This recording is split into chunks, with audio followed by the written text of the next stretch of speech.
在农村开汽修店能赚钱吗？一天能赚多少钱？有很多粉丝朋友留言都说怎么样，也不相信汽修工这里是农村地方。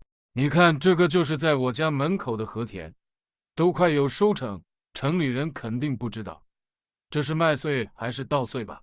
废话不说，早上8点10分了，现在要赶去上班了。上班的路线总是要穿过一片农田，刚回店里面就有车在等候了。50新卡小货车，包租公的玩意，老演员了。新车至今一直8000公里，准时到店保养。大叔说 4S 店都没去过，3年了，除了换机油、空气滤芯、汽油滤芯、波箱油，其他的啥问题都没有。今天接的第一单就是换机油，心情美美哒，看来美好的一天又开始了。10来分钟完成任务，大叔表示非常满意，爽快付了款，动动手，轻轻松松，几百块到手，午饭有着落了。接着来下一单，隔壁村的农民大叔的生产工具车开来维修了，故障现象是刹车油壶破损漏油了。这个小问题，汽修工这里刚好备了一个。在农村开汽修店，这些农用车的常用件对备一点，以方便维修。你看现在好了吧？10来分钟顺利完成任务，大叔表示非常满意，爽快付了款，动动手，轻轻松松，几十块又到手。不要停下来，继续接单。50荣光微快递小哥，这位真的是太匆忙了。小哥一下车就说帮检查一下底盘异响，然后坐另一辆车跑了。汽修工心想，极少有快递车修异响的，除非特别严重了。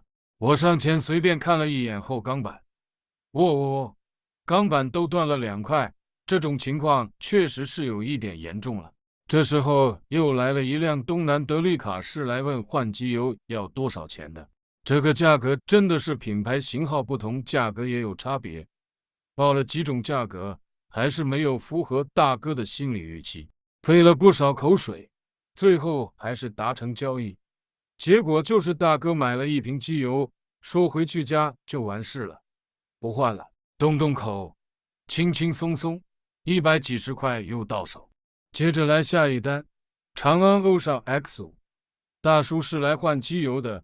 不错，这是早上第2单换机油的了，空气滤芯也得换掉。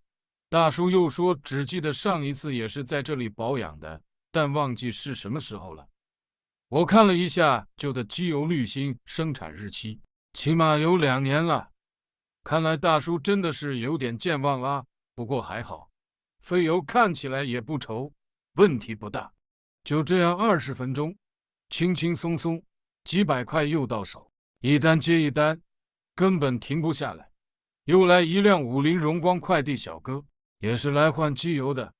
不错，早上第3辆了，就喜欢这种换机油的项目，只因简单快捷，最重要的是没有处理疑难杂症的烦恼。你看现在轻轻松松几百块又到手。接着来午饭时间又到，今日菜单瘦肉炒冬瓜，大骨头冬瓜汤，骨头上面满满的骨胶原，味道不错。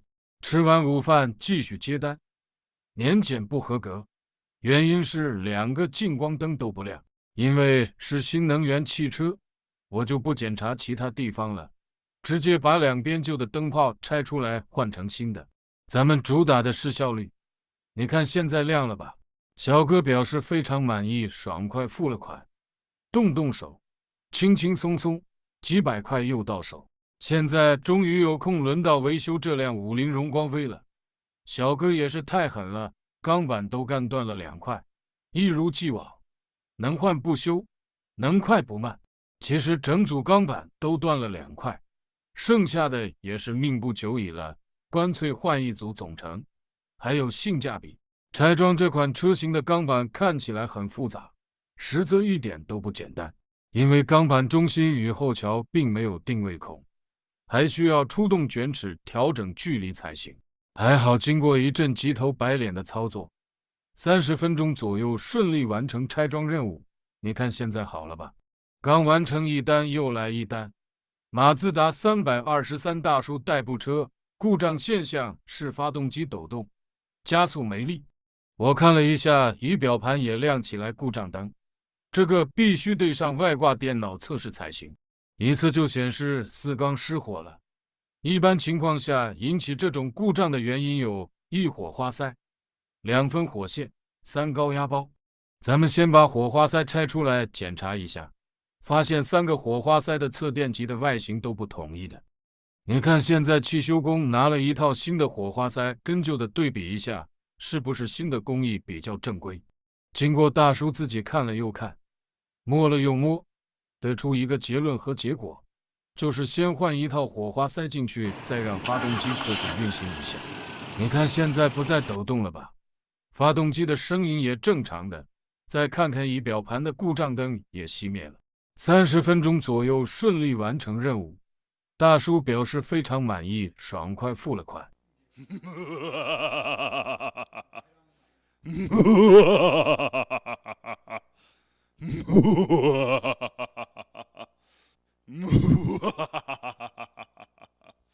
动动手，轻轻松松，100几十块又到手。不要停，接着来。一辆农用车，故障现象是左尾灯全部都不亮了，检查发现信号线全部都断了，而且线色也看不见了泥，表面全是真正的水泥。现在只能用试电笔逐个灯来测试了，不过也是比较简单的，就4根线，1根负极，1根小灯，1根刹车灯，1根倒车，也是10来分钟就接好了。你看现在通通都亮了吧？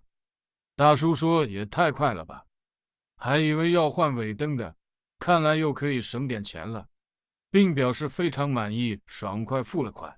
动动手，轻轻松松，几十块又到手。兄弟们，今天的业务还可以吧？扣除开支赚个200问题不大。现在趁天还没有黑，赶紧收底，下班，明天见，拜拜。